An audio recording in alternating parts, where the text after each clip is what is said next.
নমস্কার, মুঠোফোন বার্তায় আপনাদের স্বাগত। এখন আমরা অবস্থান করছি নদিয়া জেলার চাকদহ থানার সামনে। লাখ লক্ষ হাজারো মা বোনেরা আজকে উই ওয়ান জাস্টিস, রাতের রাস্তা মেয়েদের দাবিতে আজ যে সারা বাংলা ভারতবর্ষ জুড়ে যে ডাক দিয়েছে, সেইটাকে সাড়া দিয়ে হাজার হাজার মা বোনেরা, তার সাথে নারী পুরুষ নির্বিশেষে সকলে উপস্থিত হয়েছে। আমি একজন দিদির কাছে যাব। দিদি, আপনি এত রাত্রে এখানে কেন এসেছেন?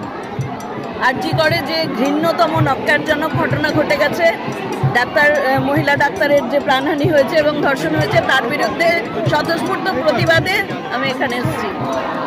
আপনার কি মনে হচ্ছে যে আপনাদের এই রাতের মেয়েদের রাস্তা দখল এর জন্য যে প্রশাসন বা যে কোনোভাবেই এর সঠিক বিচার পাবেন? সঠিক বিচারের আশায় আমরা এসেছি। আমরা আস্থা রাখছি আমাদের দেশের বিচার ব্যবস্থার ওপরে। আমরা আস্থা রেখেই এটা এসেছি, আস্থা রাখতেই হবে। আমরা বিচার ব্যবস্থার উপরে আস্থা রাখছি এবং চাইছি যে এই যে মানুষের জাতি, ধর্ম, বর্ণ, রাজনৈতিক নির্বিশেষে আমরা যে এখানে এসেছি, এই স্বতঃস্ফূর্ত মানুষের ভেতর থেকে অন্তর থেকে যে স্বতঃস্ফূর্ত প্রতিবাদ, এটা খুব দরকার ছিল। আরও আগে ভীষণ দরকার ছিল। যে কোনো ইস্যুতে এটা খুব দরকার। এই স্বতঃস্ফূর্ত আবেদনে আমার মনে হয় সব দিক চড়ে চড়ে বসবে। আপনারা দেখতে পাচ্ছেন সারা দেশ রাজ্য মায়েদের, বোনেদের সম্ভ্রম রক্ষায়,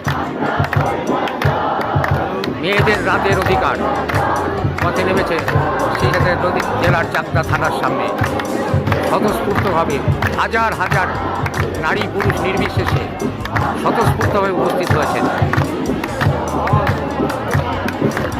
মুঠোফোন বার্তা থেকে আমরা সেই অনুষ্ঠান সম্প্রচার করছি।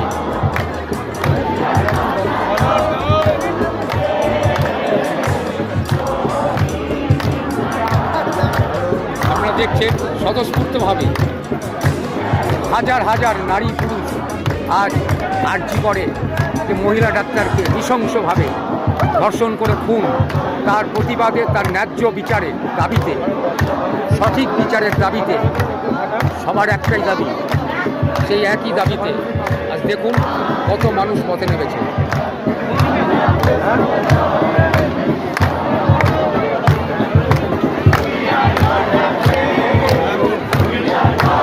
চাকদহ থানার সামনে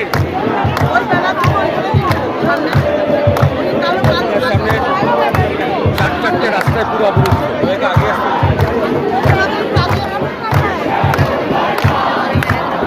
দেখতে পাচ্ছেন এই ছবি, কাতারে কাতারে মানুষ, মা বোনেরা, ভাই সকলে পথে নেমেছে।